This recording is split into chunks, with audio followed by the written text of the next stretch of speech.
Magandang oras mga ka-good news. Nako, merong sunod-sunod na malas sa buhay ni Captain Dado Clemente.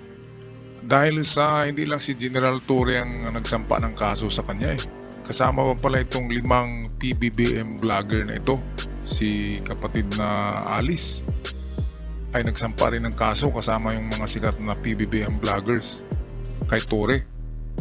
Kaya nako, matapang na Captain Dado ngayon ay nanlalambot at nanunumpa sa harap ni General Torre at nagmakaawa. Narito si Alice, ating ka-vlogger, ating panood. Maghingi ng tawad. Aba, yan ang hindi natin alam kung pinagbigyan nga ba ni General Torre itong si Dado Clemente. Nagmamakaawa, mga minamahal, hindi nga makatingin ng maayos.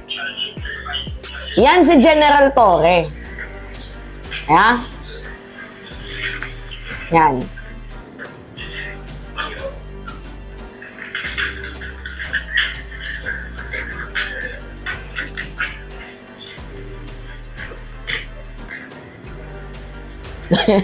Dado, hindi makatingin ng maayos, oh.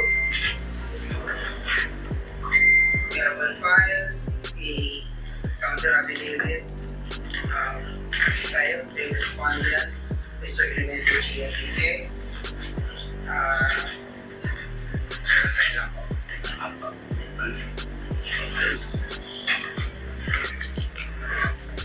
Tingnan mo, oh.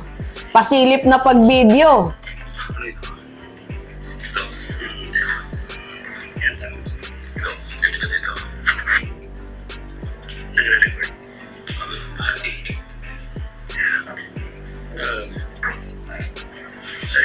Rosek, gusto rin ng video. Okay ba? Sige, sir. So, binira niya. Yan, hindi makaharap kay General Torre, oh. Mr. Enriquez, do you swear that your counter affidavit contains the truth and nothing but the truth? Yes, sir. Do you understand the contents of your counter affidavit? Sir.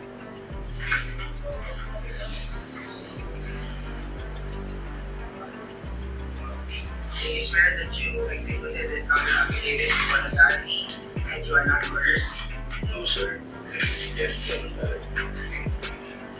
Do you understand under oath that Yan. Alam nyo na yan, do, ha? Nag-vote na si Dado Clemente. Yan. So, alam nyo naman yung history, no? Kung bakit kinasuhan ng inciting to sedition itong si Dado ni General Torre. Diba? Mahilig kasing magbanta on social media. Ipapapatay ko kayo. Hindi lang si General Torre yung binantaan niya, kundi kaming mga BBM vlogger. I do not, tawag dito, ayokong i-claim na ako ay isang, I am a BBM vlogger. Hindi ko i-claim yun. Ako po ay sumusuporta sa administrasyon.